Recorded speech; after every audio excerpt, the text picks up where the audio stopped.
Hey everybody. I haven't been making a lot of RC car videos lately.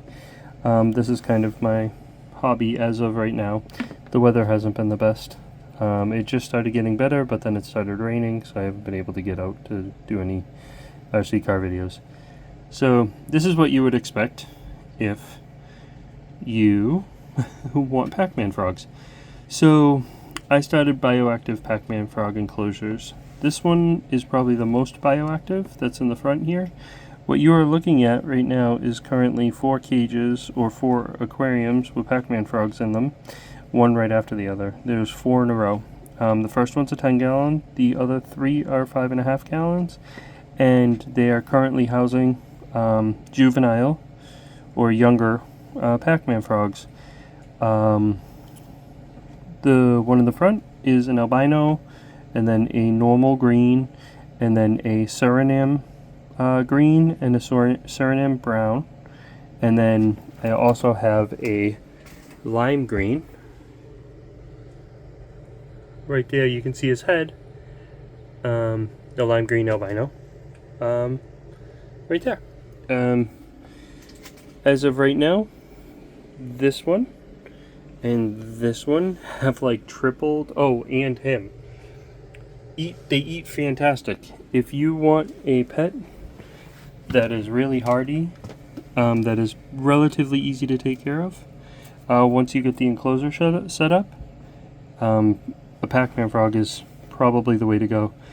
All you have to do really is set up the enclosure, make sure the substrate's nice and damp, make sure they have a little water dish that they can soak in every once in a while, and maybe even a little hide.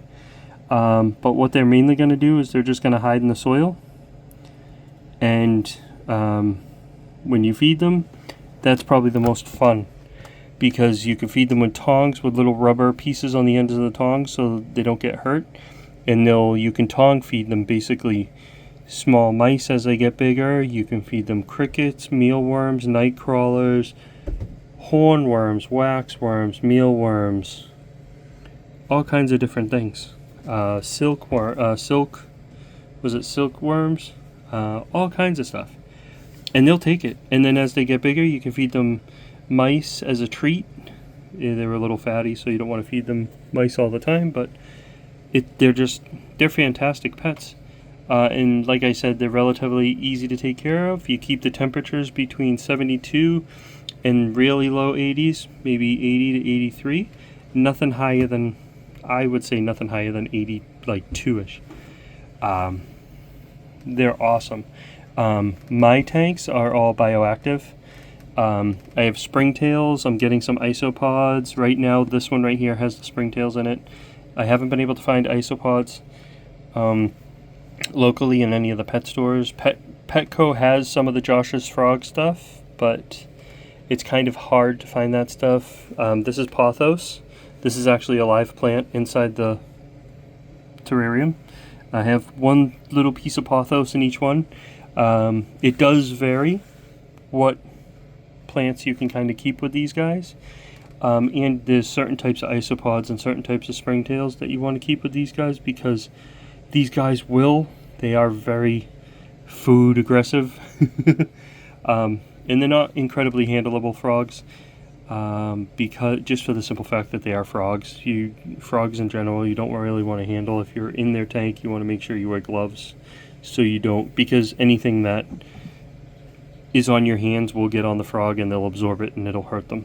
So come to find that out, unfortunately, when I was a younger kid, I didn't know all this stuff, and my frog passed away prematurely. And these things can live up to 10 years. Most of the ones that I've seen, though, have only lived about 5. But there have been reports where, I don't know, when I was on Reddit, I heard people saying that these things live up into the 20s. It's rare, but if in a perfect world, with perfect conditions, you can get these things to live a long, long time. And be with you for the rest of your life, almost. So, yeah, and I hate to say it, but I'm in my late 40s. So I might be giving these to my grandkids. Other than that, I mean, these things are great pets, a lot of fun.